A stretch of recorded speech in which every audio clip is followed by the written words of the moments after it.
implementing guidelines on the school calendar and activities for the school year 2021-2022. And this is under DepEd Order number 29, Series of 2021, released on August 5, 2021. School year 2021-2022 shall formally start on September 13, 2021, Monday, and shall end on June 24, 2022, Friday. There shall be a total of 209 days inclusive of Saturdays and the 5-day major break. With the compressed school year, the conduct of distance learning activities for learners during Saturdays is authorized, but should religious considerations prohibit activities on a Saturday, they shall be undertaken on a Sunday. The teachers, however, will not be required to render service on Saturdays and Sundays.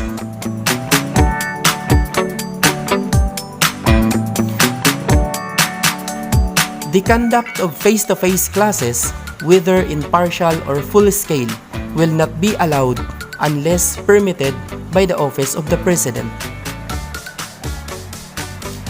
In the alternative learning system, learning intervention shall formally open on the same date, September 13, 2021. The program duration will be dependent on the learner's educational background or existing knowledge level prior to enrollment in the ALS program.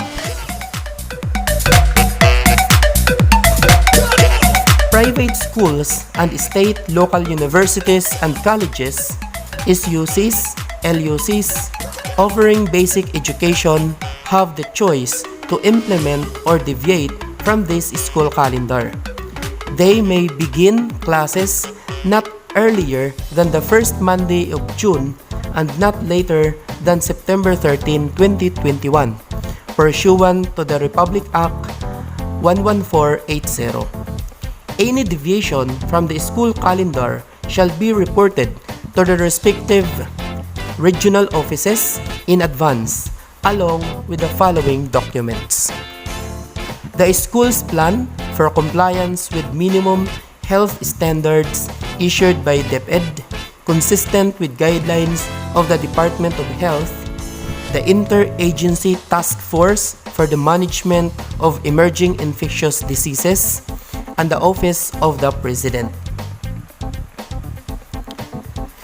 The updated school's learning continuity plan, reflecting the learning delivery modalities that will be implemented, which shall constitute compliance with the requirements provided under Item 6 of Annex 3, DepEd Order number 21, Series of 2019, and their school calendar for school year 2021-2022.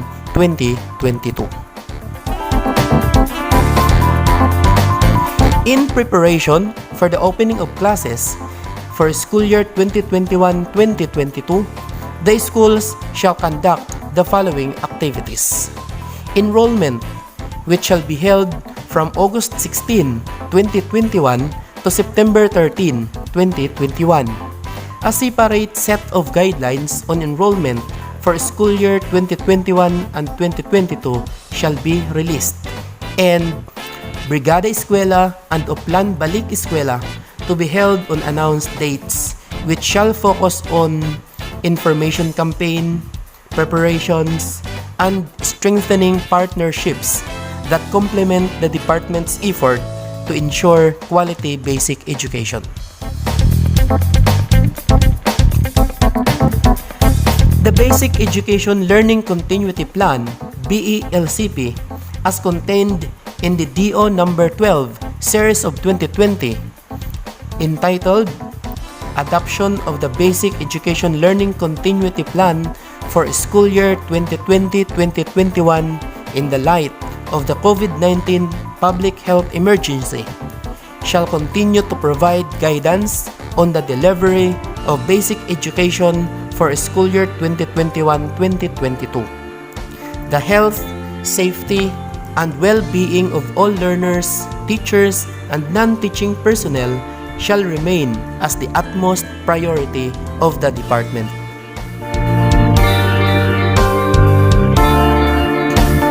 Regional offices are directed to make adjustments to enhance the implementation of the BE-LCP to include letter A, maximizing the use of deviate TV and radio-based instruction to lessen reliance on printed modules. B, utilizing textbooks to enrich learning experience. C, coming up with a strategy to encourage the return of learners who did not enroll last school year. D, validating the number of private schools that temporarily suspended operations but intend to reopen this school year. And E, ensuring equitable distribution of teachers' workload following the basic standards set in the Magna Carta for teachers.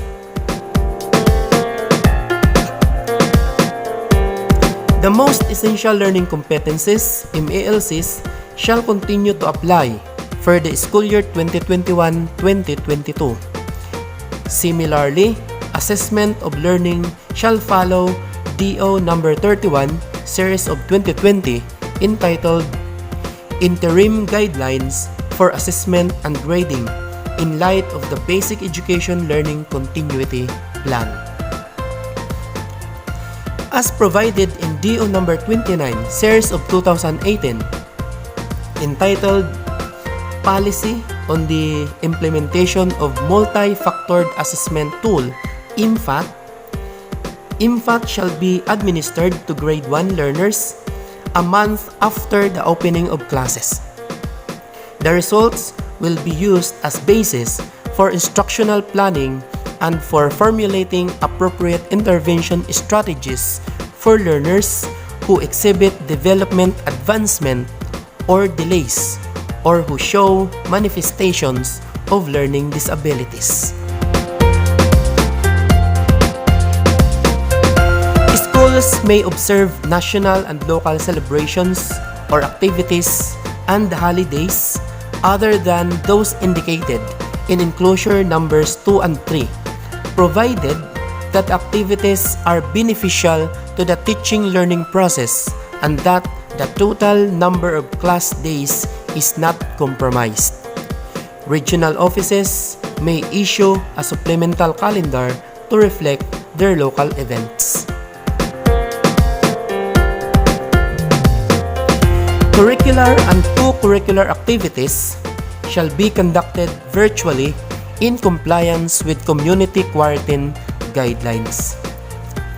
Virtual activities through different social media which require reactions or sharing may be done for advocacy, awareness, or collaboration purposes but should not form part of the learner's scholastic grade. Curricular and co-curricular activities that involve in-person gathering of a large number of participants like the National Schools Press Conference (NSPC), National Science and Technology Fair (NSTF), National Festival of Talent (NFOT), and other similar undertakings shall remain suspended except for those that can be conducted virtually. Career guidance activities shall be conducted between October 2021 and January 2022 to guide grades 9 and 10 learners in making informed choices on their preferred senior high school track, college and middle level skills fair, job fair, business and entrepreneurship expo, and similar activities shall be conducted during the last quarter of the school year to ensure placement of grade 12 learners in their preferred curriculum exits. At the national level, the Bureau of Education Assessment (BEA) shall conduct the system assessments in the key stages, namely Early Language Literacy and Numeracy Assessment (ELNA), and National Achievement Tests, NAT, for grade 6, 10, and 12. The ELNA measures the language skills using learning area content and numeracy skills, while the NAT assesses 21st century skills, problem solving, information literacy, critical thinking, through the lens of learning areas. The ELNA and NAT shall cover the most essential learning competencies, or MELCs. On the other hand, the National Career Assessment Examination, or INCAI, shall be administered to ascertain learners' aptitude and interests of learners and to provide them with relevant information about their skills, abilities, and readiness for academic and non-academic courses. Parent-teacher conferences and the distribution of report cards shall be held not earlier than the second Saturday following the end of every quarter. Suggested dates for these activities are indicated in the enclosure 2. Specifically, the parent-teacher conferences are intended to appraise the parents on the progress and performance of their children and to ensure parental involvement in school activities.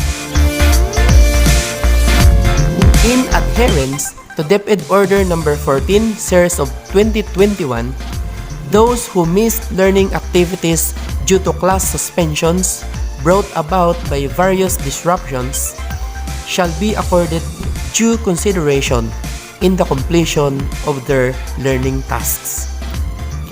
The first 2 days of the 5-day mid-year break may be spent to evaluate the school's progress attained in the implementation of the educational programs, projects, and activities, PPAs, as well as to review the performance of teachers and the school staff in order to address concerns through collaborative effort. The last 3 days may be devoted for the conduct of the school-based in-service training (INSET) activities for the teachers' continued professional development and the preparation of their instructional materials.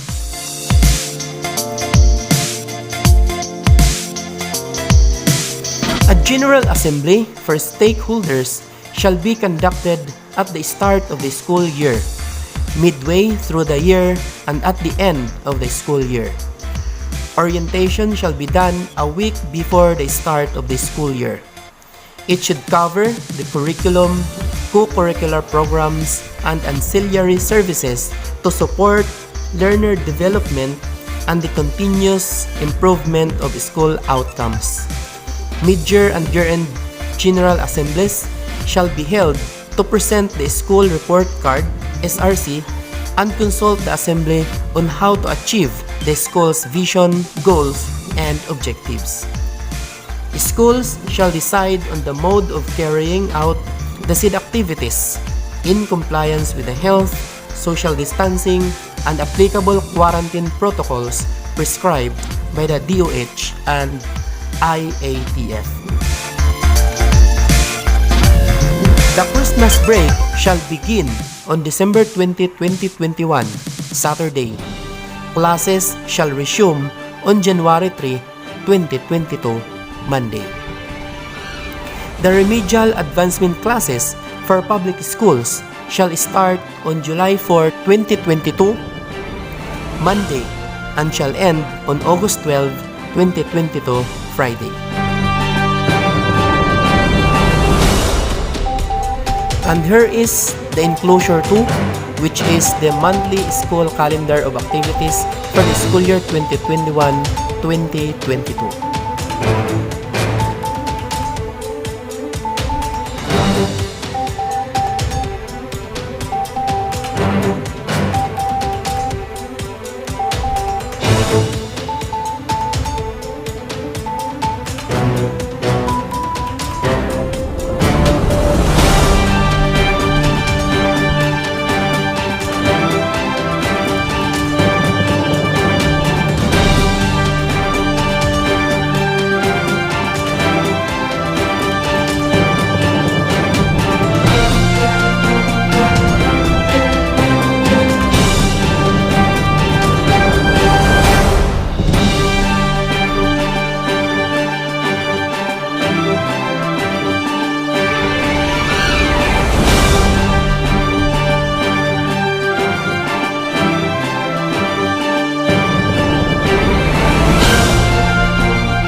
po nagtatapos ang ating discussions.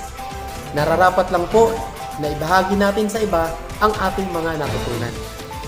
Inuulit ko po, ito po si Teacher Das nagsasabing, be educated, share the blessings, and help others.